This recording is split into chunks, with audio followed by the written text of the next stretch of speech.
One of the most deepest human needs isn't success, it isn't achievement, but it's being loved for truly who you are. If you can connect heart to heart, mind to mind, then at that level, disability is not a factor. It's still there, but it's not the defining factor. Have you ever been in a room full of people and still felt invisible? Maybe they knew your name. Maybe they even knew what you did for a living. Maybe they knew your story as well, but somehow they didn't really know the true you. And the truth is, one of the most deepest human needs isn't success, it isn't achievement, but it's being loved for truly who you are. Today's guest believes that when people feel seen, everything changes, relationships change, communication changes, and we begin to be ourselves. Welcome to the SwagAbility show, where faith meets resilience and stories become light in dark places. I'm your host, Steve Wagstaff. Cathy, you're a relationship expert. We've had the privilege of being on your show, and it's truly an honor that you took some time out of your day to join us on the SwagAbility show to talk about really what's important in life, and that's loving someone for truly who they are. Well, thank you for having me on the show, Steve. It's a great honor, and I'm happy to talk about being seen, particularly in the dating and relationship world, where people with disabilities still struggle to be seen in. Absolutely. Yeah, I couldn't agree with you more.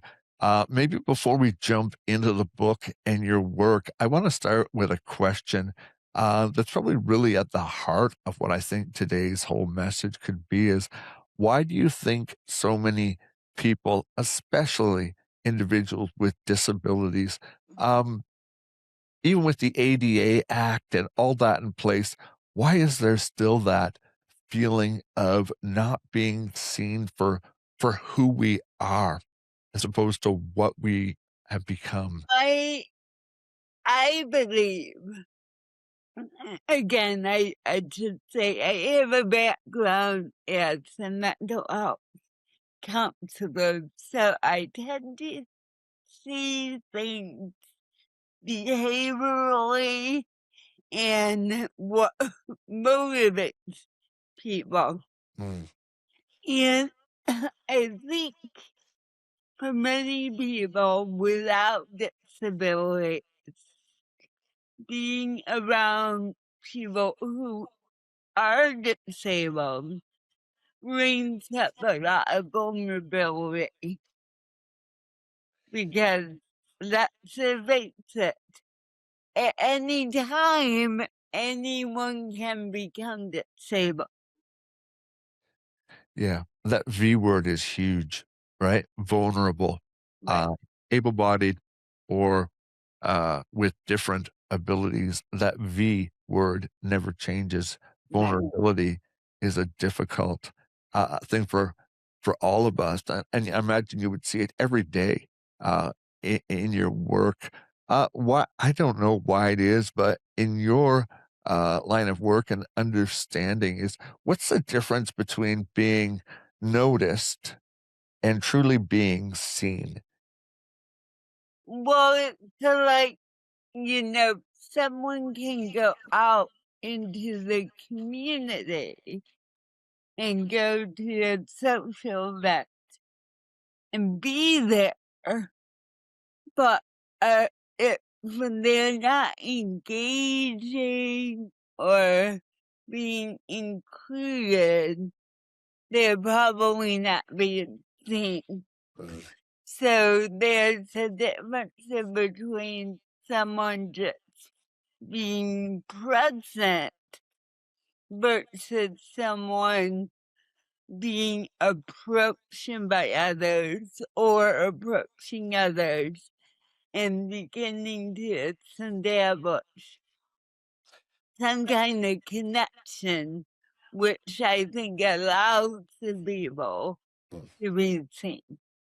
I have talked to people in my own counseling area, and uh, people with sometimes a social anxiety and a social feel. They can be in a room full of people, and yet because of that anxiety and inside them, um, they feel like the whole room is uh, aware they're there, but completely not interested them in. And it's the only thing that it's a mindset shift, Mhm. isn't it? I Uh, don't know what your thoughts are, but what do you think when people truly feel seen? What do you think changes inside them? Particularly for people with disabilities, it changes and when others want to get to know us for the people we are.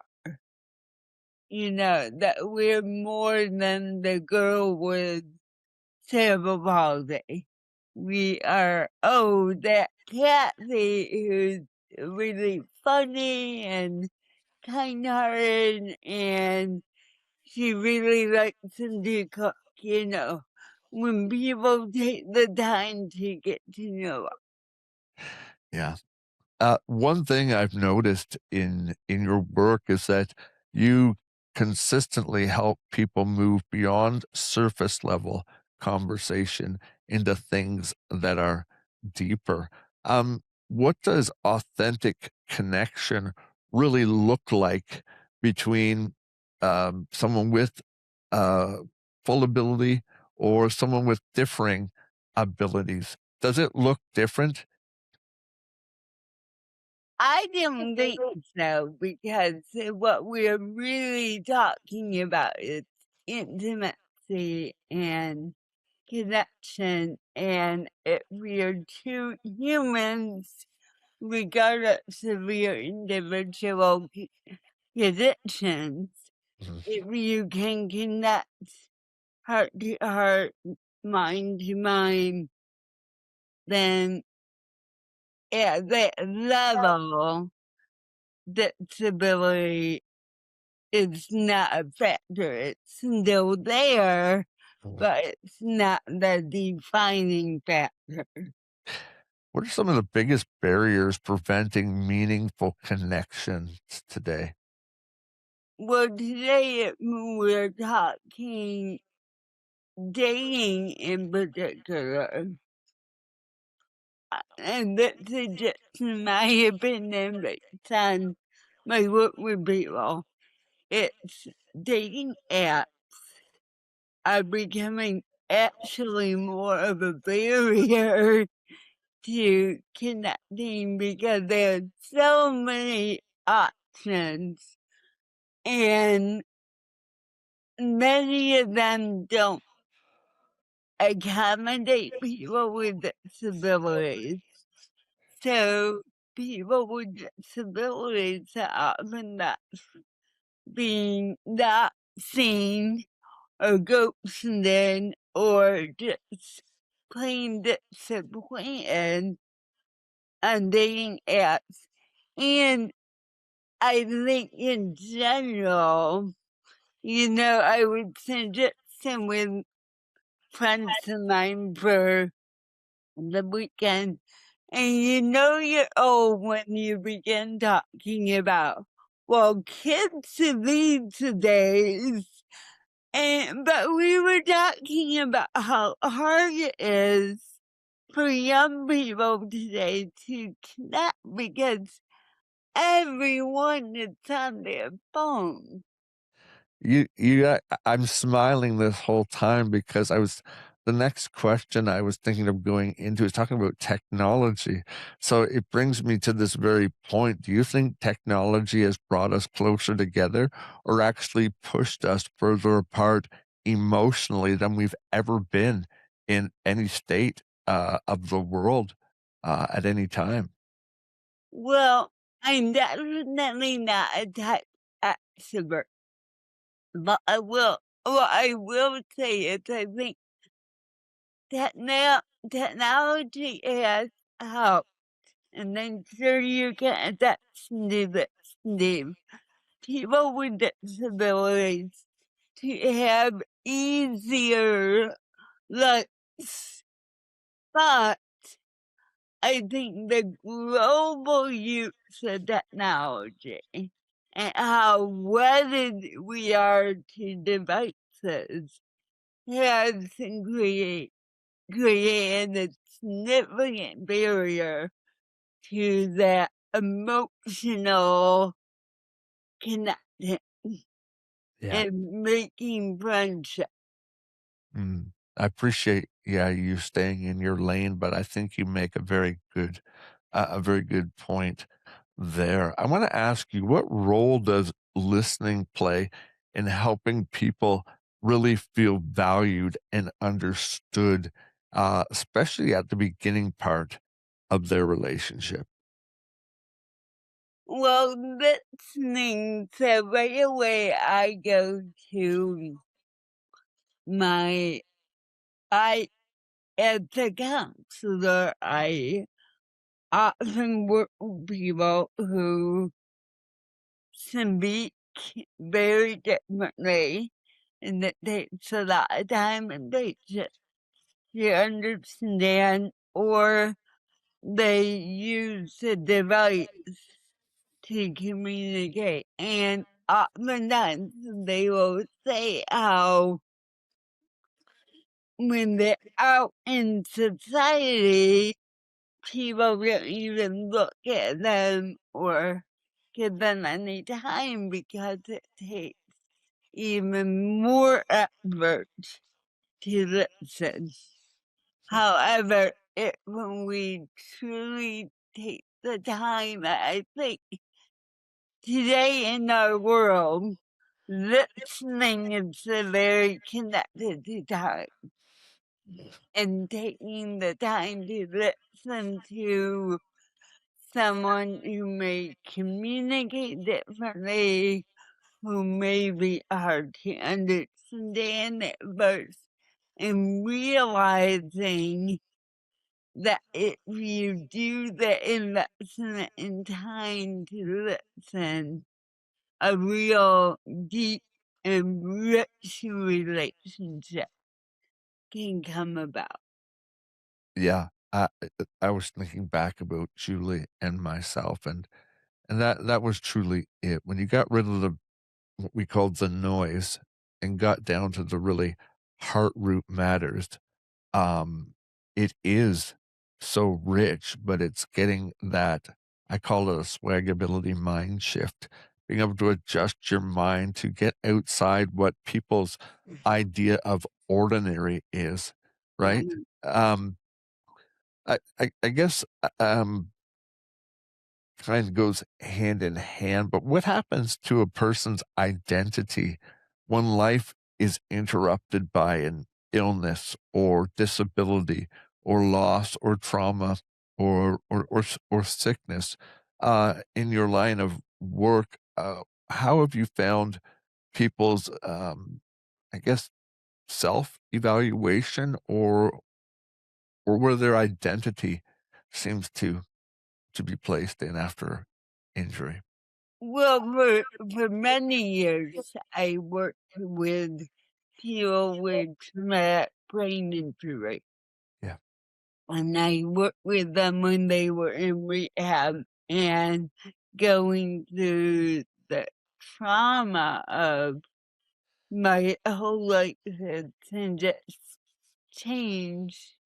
Who am I now?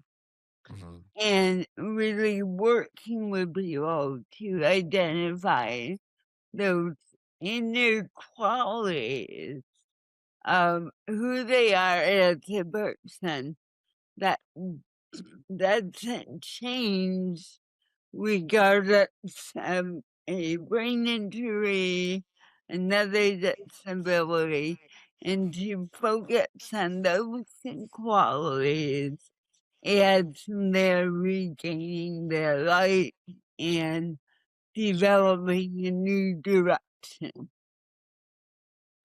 Have you ever seen people's adversity what has totally flipped the script on them as how life was. Have you ever seen that deepen their capacity for empathy and connection? Oh, I think most of the time I witness that Yes. in some level, and I know for myself, having been born with cerebral palsy, I have always thought I would probably never be as impatient or understanding as I am with a disability.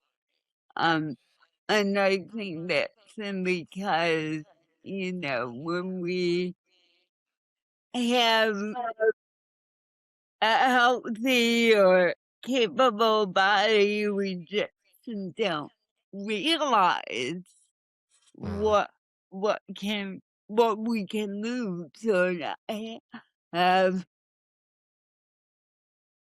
yeah, that's so true. Um, we mentioned it at the beginning. The word vulnerability has kind of been floating around in my mind. Why is it? Why is vulnerability so difficult for most people to be with their partner? Because I think e even if it's not a partner relationship, I think anytime that you're with someone and they're either expressing vulnerability or there's some perceived vulnerability like a illness or emotional crisis, I think that really touches on our own vulnerability and the fear of showing Mhm, that somehow we will get hurt if we're vulnerable. And I don't know if you follow the work of Brené Brown, but I think she's done a lot to transform vulnerability into something more positive. mm. How do we create safe spaces, do you think, for people to feel comfortable asking and those questions and sharing those struggles? Well, my number one technique for that is knowing that you belong. And I was recently asked in the interview, what's your best strategy for inclusion? And I've said, include yourself. That's so good. Assert yourself. Know that you belong, even if you're not feeling welcomed or included, but know that you belong. Assert yourself and really hold on to that to help create a feeling of safety within you. That would be my number one strategy. Mm, yeah, so smart. Friends, speaking of belonging and um, being authentically who you are. The work of SwagAbility is there for that very purpose. Our desire is to see you thrive wherever life finds you. If you're enjoying this episode and if you're someone that has uh, wants to value another individual and connect with them, but you're having some struggles in areas. Swagability exists to help you work through those areas. We want to walk through you, or we want to walk with you through those difficult times. You could do my wife and I the greatest honor by subscribing to this channel or whatever YouTube or whatever podcast you're listening to, and heading on over to swagability.com to get to know us a little bit more. It would mean the world for us to see you there. Cathy, you spent most of your time, or a majority of your time, studying and teaching these principles, which eventually led you to write your book. What inspired you to write your book in the first place? Well, I wrote a book several years ago, Firewalk, Embracing Different Abilities. And it was inspired by my experience of actually taking a firewalk and walking on hot coals and realizing that that experience in which if you really do a firewalk with intention, they say, and that's was true for me, that you will not get burnt. Wow. And I thought, that is a lot like having a disability.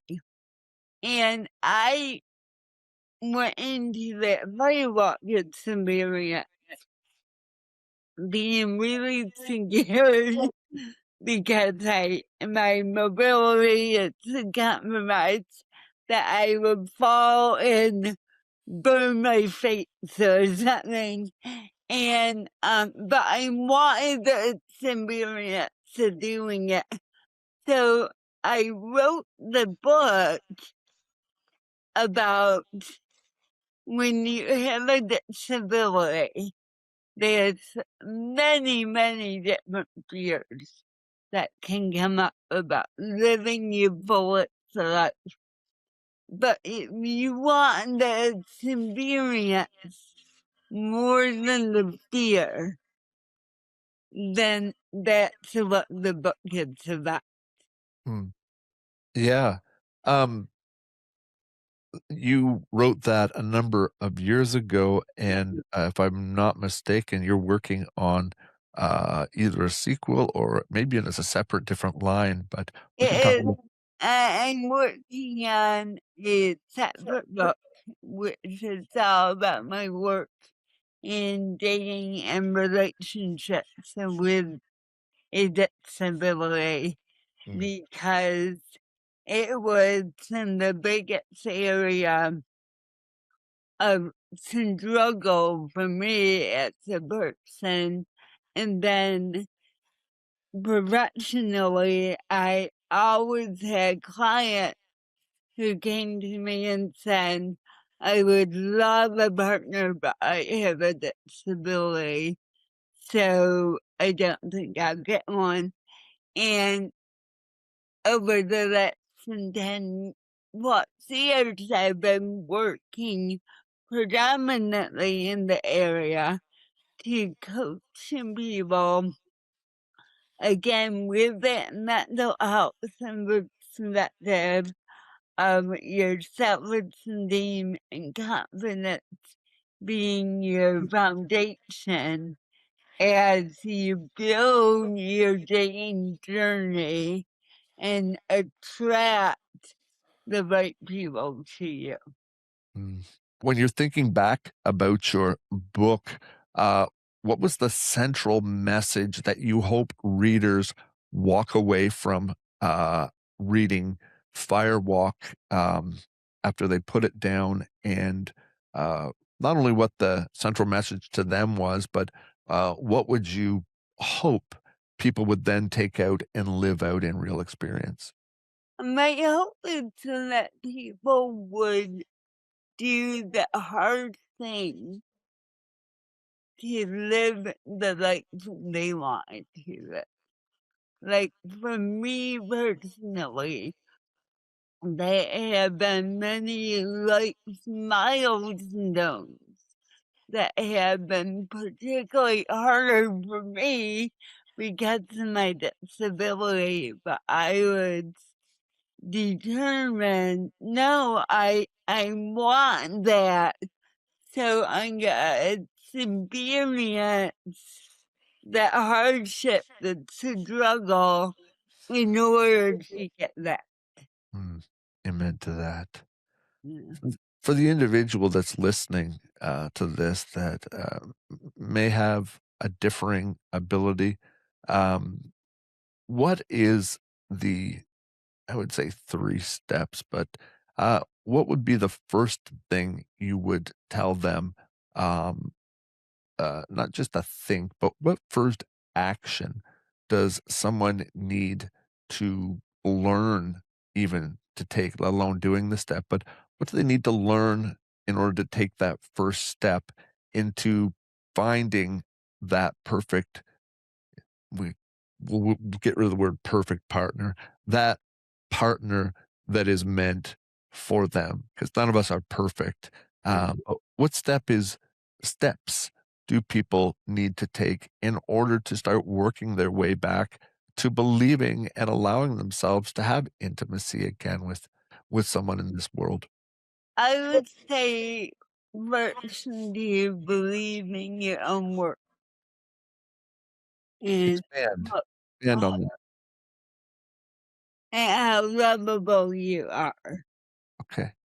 And then the second thing, I don't think many people with disabilities do not, and that is to think about what kind of partner you want Mm, and to be picky about it yeah. and to have standards because I have seen many times when you, people have a disability and they think they need to lower their standards.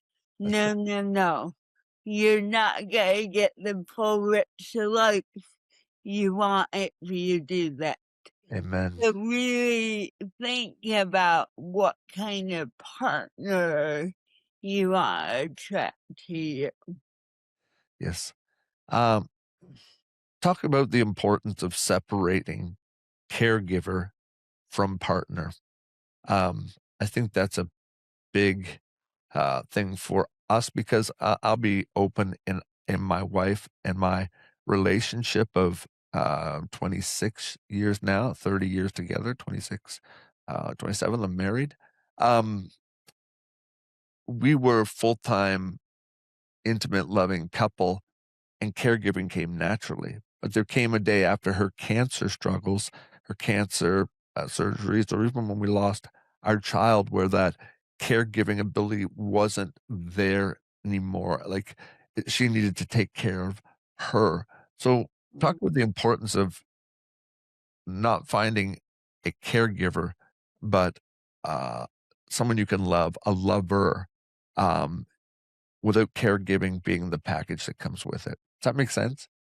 Exactly. So what I would say, and I have actually advised other people on this, is to focus on the partnership first and allow space that they may not want to do the caregiving or may need to grow into the area, but that it's not expected of the partner. And I think what's helpful is to know, as you indicate, that can change how it looks over time. And what's important is to have honest, open conversations about, okay, this isn't changing. How do you feel about that? How do I feel? Mm, What do we need to do differently in order to honor that. I'm gonna say, Kathy, you're now working for me. Okay. Um, put your counseling hat on, your years of experience. I'm just we've got to the dating part. Now I'm married to Julie, but she still has no idea about my bathroom routine. I've hid it the whole time. It's gonna take me hours. There's things involved. I uh something I'm trying to keep from her, yet I know one day it's gonna come up in conversation. Mhm. How do you handle when something else works differently in your relationship? Um, and a caretaker is not going to always be there. How do you handle that conversation? Because the V word comes up again, vulnerability. Talk to me, Julie, not in the room, at what I need to get over, because this is a me thing right now. It's not a Julie thing. This is a me thing right now. Share Right, with me, please, because I think there's people probably thinking those same things. If I'm in a relationship, that's embarrassing, or I can't do that. Talk to us. right, right. Well, I will begin with you in that situation with why are you holding it a secret? Mm, And helping and usually when we hold things a secret, it's because we have some sense of shame attached to it. So if I were in the counseling role, I would work with you on the shame piece and getting beyond that so that you can communicate it, because the reality is when one or both some partners has this excuse me, has a disability, you're gonna have much more open and raw conversations than the typical couple. And that is okay, that it's actually a sign of a healthy relationship. mm. Uh, you're right. In thinking that through in hindsight, you're right. It, you're right. Shame was behind it, but everyone poops. So I don't know if that's going to make a sound bite or not for the clip, but you're right. It's trying to why my bowel routine look different than, but who on the able-bodied side wants to talk about their poop anyway, right? So I guess you're right. It's figuring out uh why is that shameful, and how do we get beyond that being shameful when it really affects both of us in our personal lives? Anyway, I guess normalizing something that the world has classified as abnormal. Right, right. Very much normalizing that. Mhm. Yeah. I think that was my biggest fear, to be honest with you, going into my marriage was the whole my whole bathroom routine. Right. Um, intimacy.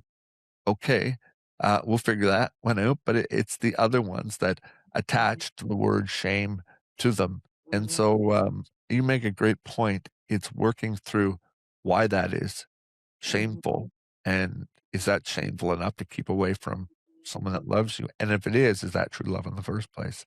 So, Yeah. uh, really wise. I wanna be mindful of your time. I I, uh, I have a couple vulnerability and trust questions before I let you go. Um, what do you think, or what is in your opinion with working people? What fears um, most often keep people from opening up?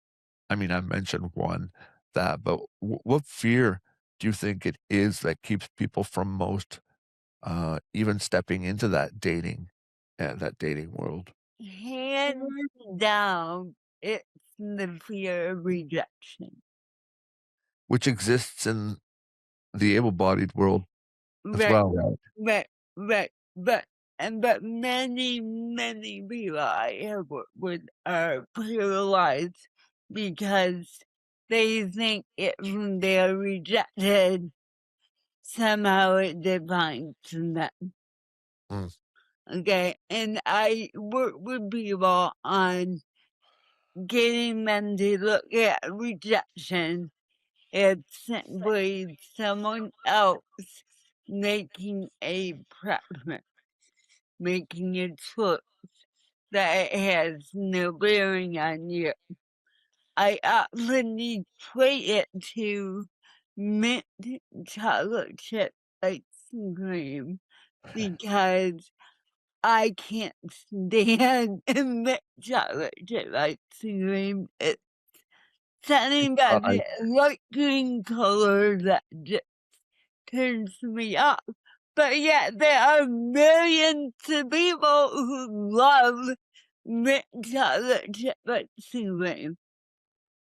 So if we can approach rejection on the same level of, okay, they don't like me, but it has nothing to do with my worth or vulnerability or lovability, I mean, then the fear would lessen and people would put themselves out more. Yeah, it's true. Uh, very true.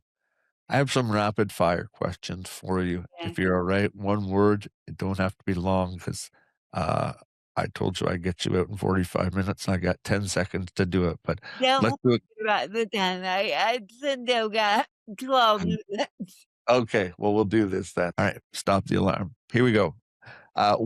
What's one myth about relationships people need to stop believing? We're talking in the world of able-bodied and disabled relationships in general. What's one myth about relationships people need to stop believing?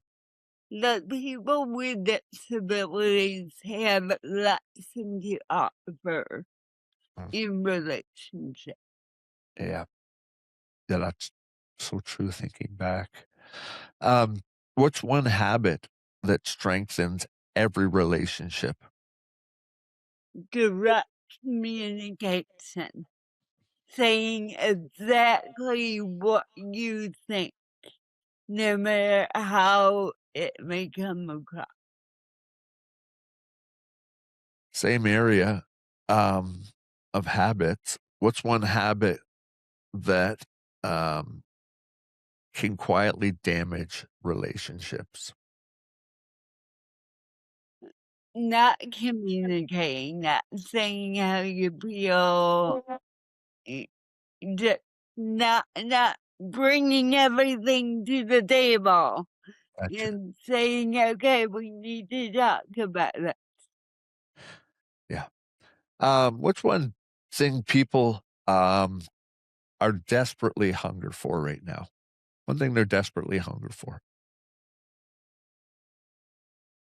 And think that love and attention and people to be present to them. Gets us back to the beginning of our conversation, right? About being seen for really who they are and being in the present. That's so good. Last one for you. What gives you hope when you look at the future?